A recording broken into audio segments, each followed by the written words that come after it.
Hello, what's up mga katoy? So welcome back for another unboxing video natin. No? So nakikita nyo, this is the Marvel Legends Secret Wars Falcon. So this is one of the Sam Wilson suit, yung mga retro suit niya sa comics. Ayan, napakaganda. Ayan, sleeveless siya dito. And of course we have Red Wing here. So this is the front window of the card. So ito yung likod niya. Sa wave na to, of course, we have here Falcon, Daredevil, Constrictor, Magic, Alien Costume Spider-Man, and of course, Absorbing Man. So tara, let's open it up. Of course, first we have here the hollow shield, and kita nyo pag nakaganyan, Falcon, tapos Sam Wilson. Ang ganda. Halos lahat ng Secret Wars figure, bawat isa kanila merong ganito. Yung isa na pag villain, squared siya. Pag mga heroes, circle.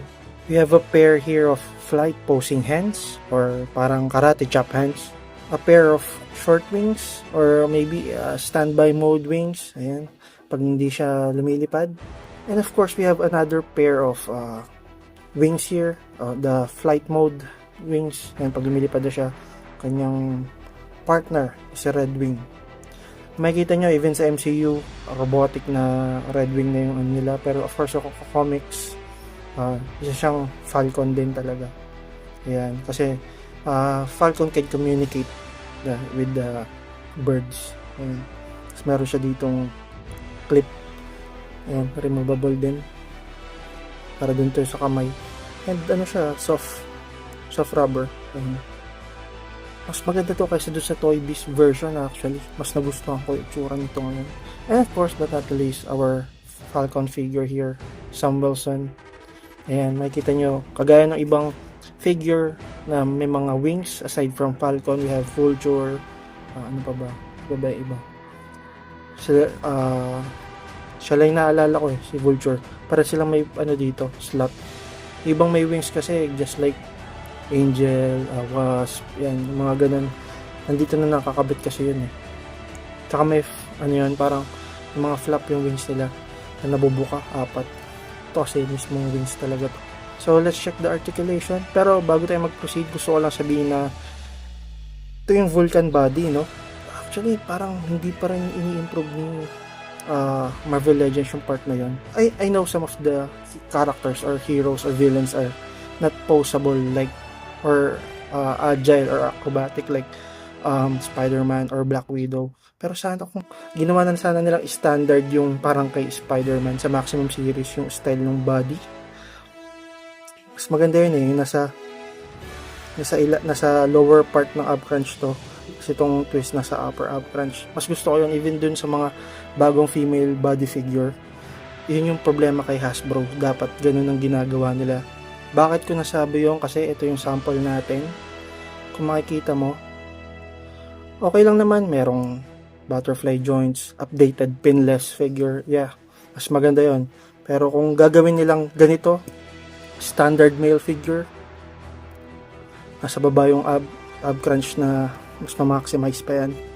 Mas makakapag-turn. Mas ma-maximize mo pa yung articulation talaga ng figure mo. Kung anong pose yung gusto mo. Kung ganito ginawa nila, they should set this as standard joints for male action figure. Tapos sa female, tingnan mo ginawa. This is the latest Pero ito pa rin yung old female body figure. Dapat kagaya na siya ng mga bago na like sa Black Widow, yung Phoenix, yung Warbird yan, si Miss Marvel. Ang ginawa nila doon sa female body figure na yun, kagaya rin nito, ganito na itsura. Ito luma na to eh. Napaka old school na nito. Ayan o. Tapos pag tinwist mo, tignan mo. Ang pangit, diba? Yeah. Worst body. Worst body. Dito lang nila nilagay yung pinaka mas mamaximize kasi pag lumilipad niya, nakaganon. Ay, understandable naman yun, pero sana mas maganda pa rin kasi kung tutusin to, pwede naman ito magmukhang lumilipad eh. Mas mamamaximize mo pa nga eh. Tara, check na natin. First the head. Look down this much. Look up this much. side to side, semi-tilt. Hindi ka makapag V-pose, hanggang T-pose lang siya, hindi gaya ng ibang figure na ma-maximize pa, mas naiaangat pa. Ito hanggang ganito lang para sa kanyang butterfly joints. Okay naman, much better for flight posing. Ang ganda, mas na-maximize siya forward and backward, and I like that.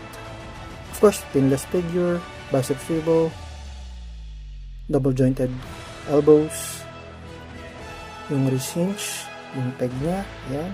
Tapos yung explain ko kanina, ayan, side to side, worst bad talaga ganito. Tapos wala siyang drag down. Tapos ang pangit pa ng cuts ng mga thigh swivel, no? May mga awang. Alam mo, parang hindi pinulido yung pagka-QC dito. Ayan, no? Kung titignan nyo, yan na, i-align ko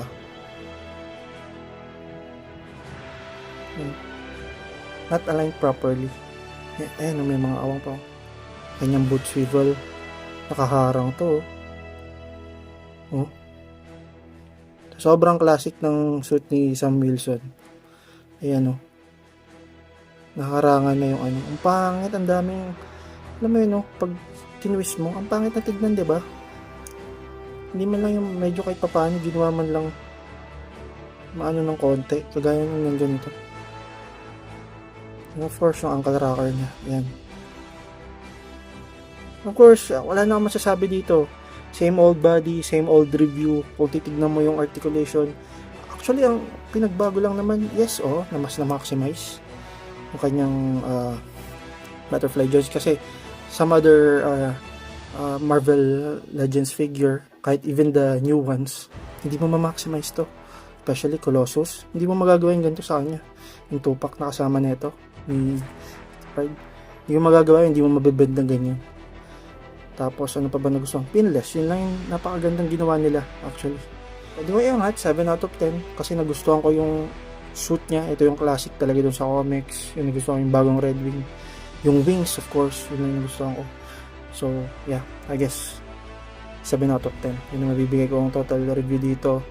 And so ayun lang, let's have some height comparison with other figures, tapos gawan tayo ng pose. So here's a side-by-side comparison with our NECA Teenage Mutant Ninja Turtle Raphael from 1990 movie. This is a bootleg, and of course another bootleg copy of Mayfex. This is the City Toys Superman, a side-by-side with our Secret Wars Captain America with custom head sculpt and custom shiny metallic shield.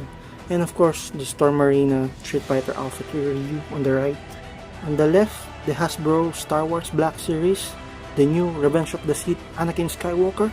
And on the right, the Dasin model Rurouni Kenshin. On the left, we have here the Black Saint Seiya. And on the right, the SDEX RX-782. Of course, another side-by-side with our Storm Collectibles, the Demon Baki bootleg. And on the right, the SH Figuarts Luffy Raid on Onigashima. And of course, last but not the least, YOLO Part AMK Pro Series Voltus 5 Legacy on the left. And on the right, the Yu-Gi-Oh! Black Luster Soldier by Equal Arts.